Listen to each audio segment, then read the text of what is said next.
Hello everyone. My name is Juita Maharani, my student ID is 254126061, and I am from Class AKD25A. Welcome to this video. Today I will be explaining some important and fundamental concepts in accounting, including the definition of accounting, the meaning of accounts, and the concept of normal balances. These topics are essential because they form the foundation for understanding how financial information is organized and reported in any business. Let's start with accounting. Accounting can be defined as the process of recording, classifying, summarizing, and reporting financial transactions of a business. Through accounting, we can see how money flows in and out of an organization.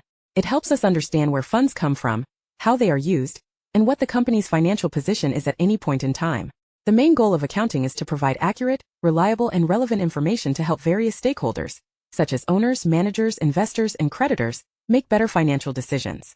Without accounting, it would be difficult to track performance or evaluate whether a business is profitable or not. Now let's move to the concept of accounts. An account is a detailed record that summarizes all transactions related to a particular item or category.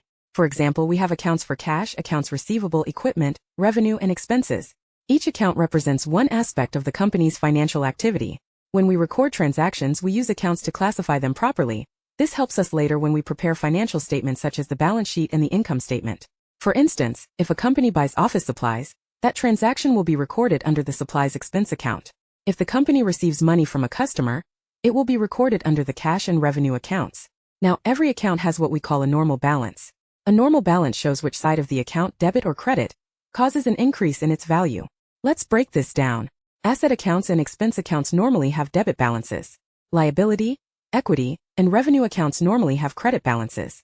This means that when we add to an asset or expense account, we debit it. But when we add to a liability, equity, or revenue account, we credit it.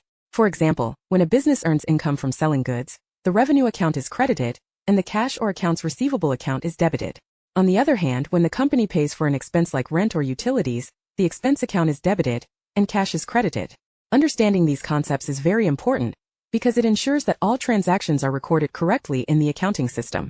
When we apply the correct debit and credit rules, our financial reports, such as the balance sheet and income statement, will be accurate and reliable. To summarize, 1. Accounting is the process of recording and reporting financial transactions. 2. Accounts are used to classify and organize those transactions into categories. 3. Each account has a normal balance, indicating the side that increases its value. By mastering these basic principles, you will have a strong foundation for learning more advanced accounting topics, such as journal entries, ledgers, and financial statements. Thank you so much for watching this video. I hope this explanation helps you better understand the basics of accounting, accounts, and normal balances. Keep learning and see you in the next video.